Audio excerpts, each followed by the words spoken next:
Chào bà con, hôm nay chúng ta sẽ cùng khám phá một mô hình chăn nuôi cực kỳ phù hợp với những hộ gia đình có diện tích nhỏ, không cần ao hồ rộng lớn, đó là nuôi cá rô đầu nhím trong bể xi măng. Với chi phí đầu tư ban đầu thấp, thời gian nuôi ngắn, lợi nhuận ổn định và đặc biệt là khả năng tận dụng không gian sân vườn, mô hình này đang được nhiều bà con ở thành thị lẫn nông thôn ưa chuộng. Trong bài viết này, tôi sẽ chia sẻ chi tiết từ A đến Z về loài cá rô đầu nhím, tập tính của chúng, các bước nuôi hiệu quả trong bể xi măng, quy trình kỹ thuật, bí quyết thành công và những mô hình kinh tế năng suất cao để bà con tham khảo. Hãy cùng bắt đầu nào. Giới thiệu về loài cá rô đầu nhím. Cá rô đầu nhím là một giống cá lai giữa cá rô đồng và cá rô đầu vuông, được phát triển để mang lại những đặc tính vượt trội, phù hợp với nhiều mô hình nuôi. Tên gọi đầu nhím xuất phát từ phần đầu to, thân dẹt và khả năng thích nghi mạnh mẽ. Loài cá này được yêu thích bởi: thứ nhất, thịt ngon, ít xương. Thịt cá rô đầu nhím săn chắc, ngọt tự nhiên, phù hợp để kho tộ, chiên giòn hoặc làm cá khô đặc sản. Thứ hai, tăng trưởng nhanh. Sau 2,5 đến 3 tháng nuôi, cá đạt trọng lượng 130 đến 170 g trên một con, tương đương 5 đến 7 con trên 1 kg. Thứ ba, kháng bệnh tốt. Cá rô đầu nhím ít mắc bệnh hơn các loài cá nước ngọt khác, giúp giảm chi phí chăm sóc và rủi ro. Thứ tư, giá trị kinh tế cao. Giá bán cá thương phẩm dao động từ 35.000 đến 50.000 đồng trên 1 kg, tùy thời điểm và chất lượng. Theo kinh nghiệm thực tế, nuôi cá rô đầu nhím trong bể xi măng 20 m² có thể mang lại lợi nhuận 5 đến 10 triệu đồng trên một vụ, phù hợp với các hộ gia đình muốn tăng thu nhập mà không cần diện tích lớn. Đây là lý do mô hình này đang hot ở các khu vực như Củ Chi, Đồng Nai và Bình Dương. Tập tính của cá rô đầu nhím. Hiểu rõ tập tính của cá rô đầu nhím sẽ giúp bà con chăm sóc hiệu quả, đặc biệt trong môi trường bể xi măng. Dưới đây là những đặc điểm nổi bật. Ăn tạp. Cá rô đầu nhím ăn được thức ăn công nghiệp, viên nổi, đạm cao, thức ăn tự nhiên, tôm, tép, côn trùng và cả thức ăn tự chế như cám gạo, bột ngô. Thích nghi mạnh mẽ. Cá sống tốt trong môi trường nước ngọt, chịu được độ mặn nhẹ, nhỏ hơn 5 phần nghìn và nhiệt độ từ 26 đến 32 độ C. Trong bể xi măng, cá vẫn phát triển tốt nếu nước sạch và đủ oxy. Tính bầy đàn. Cá nhỏ thường bơi thành đàn, giúp dễ quản lý. Khi lớn, chúng có thể cạnh tranh thức ăn nếu nuôi mật độ quá dày, nên cần điều chỉnh số lượng phù hợp. Hoạt động mạnh vào sáng và chiều. Cá ăn nhiều nhất vào 6 đến 8 giờ sáng và 16 đến 18 giờ chiều, đây là thời điểm lý tưởng để cho ăn. Hô hấp linh hoạt. Cá rô đầu nhím có thể hô hấp qua mang hoặc trực tiếp từ không khí, nên ít bị ngạt trong môi trường bể xi măng nếu có máy sục khí. Hiểu những tập tính này, bà con sẽ dễ dàng thiết kế bể nuôi và chăm sóc cá hiệu quả hơn. Mô hình các bước nuôi cá rô đầu nhím trong bể xi măng hiệu quả nhất. Nuôi cá rô đầu nhím trong bể xi măng là lựa chọn lý tưởng cho các hộ gia đình có diện tích hạn chế. Dưới đây là các bước chi tiết để đạt năng suất cao. Bước 1. Chuẩn bị bể xi măng. Kích thước bể. Diện tích 10 đến 50 m², độ sâu 1 đến 1,2 m, phù hợp với hộ gia đình. Ví dụ, bể 20 m², 4 m x 5 m x 1 m có thể nuôi 500 đến 1.000 con cá. Xây dựng bể. Dùng xi măng cát vàng, chát mịn tường và đáy để tránh chảy xước cá. Lắp ống thoát nước ở đáy bể, có van khóa để dễ thay nước. Phủ sơn chống thấm hoặc lót bạt HDPE, dày 0,5 mm để ngăn rò rỉ và dễ vệ sinh. Xử lý bể mới. Ngâm bể với nước phèn chua 10 kg trên 10 mét khối nước trong 5 đến 7 ngày để khử kiềm từ xi măng. Xả nước, rửa sạch, bơm nước mới vào, thêm 2 đến 3 kg muối trên 10 mét khối để diệt khuẩn. Hệ thống hỗ trợ. Lắp máy sục khí công suất 50 đến 100W để đảm bảo oxy hòa tan, lớn hơn 4 phần triệu. Che bể bằng lưới hoặc mái che để tránh ánh nắng trực tiếp và lá cây rơi vào. Bước 2. Chọn cá giống. Tiêu chí chọn giống: cá khỏe mạnh, không dị tật, màu sắc sáng, bơi lội nhanh nhẹn. Kích cỡ đồng đều, khoảng 4 đến 5 g trên một con, 200 đến 300 con trên 1 kg. Mua từ trại giống uy tín ở Đồng Tháp, An Giang hoặc các trung tâm giống nông nghiệp. Xử lý trước khi thả.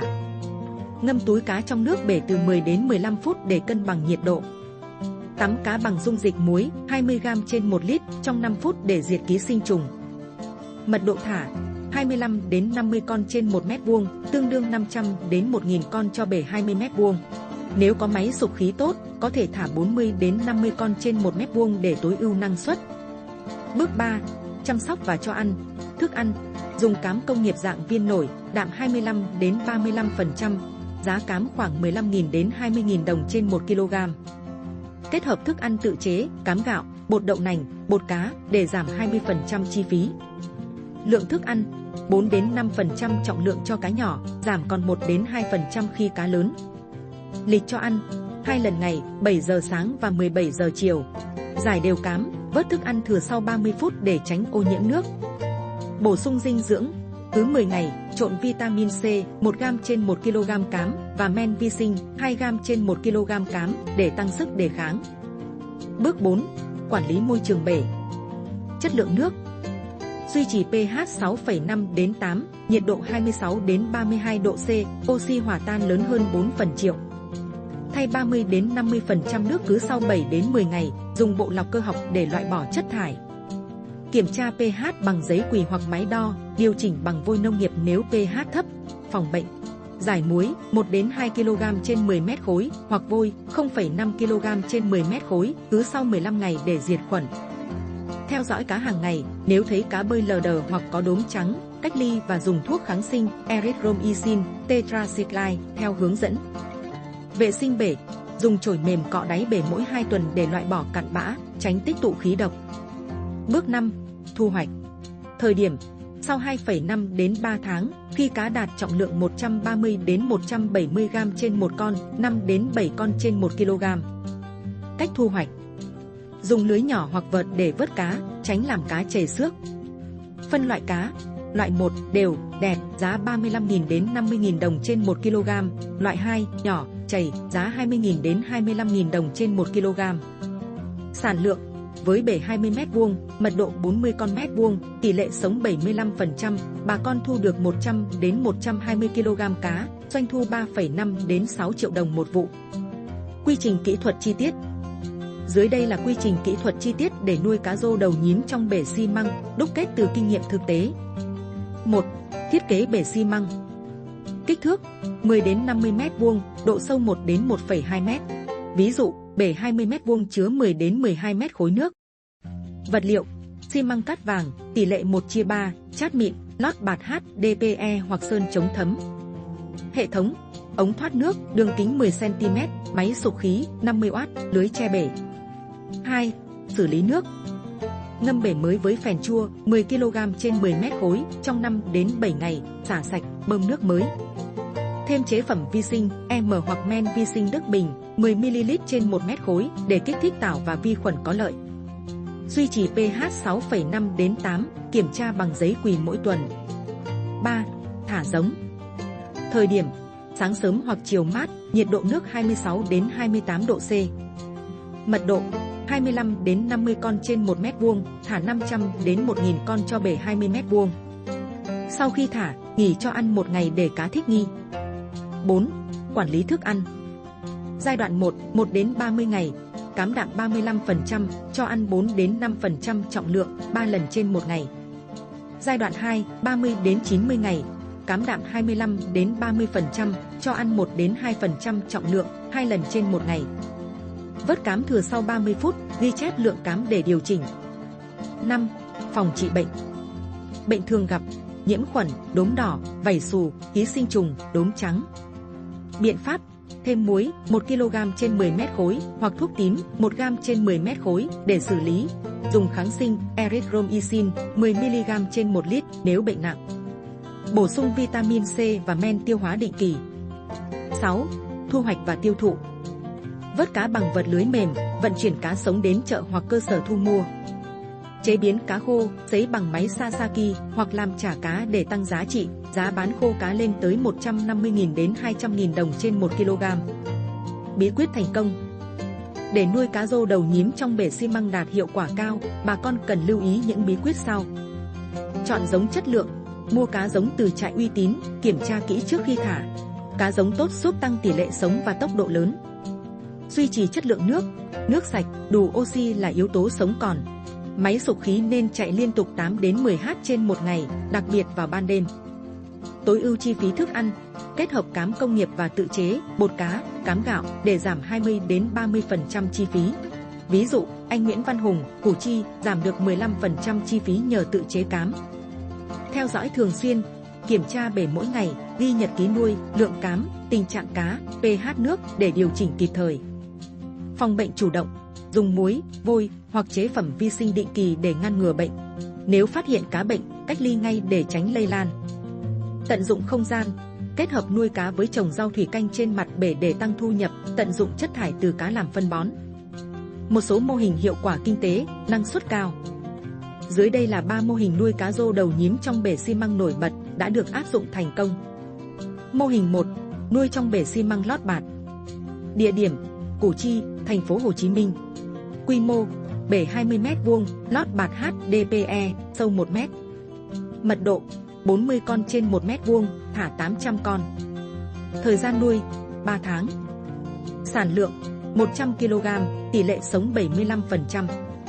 Doanh thu: 4 triệu đồng, giá bán 40.000 đồng trên 1 kg. Chi phí: 2 triệu đồng, giống, cám, bạt, điện. Lợi nhuận: 2 triệu đồng trên một vụ.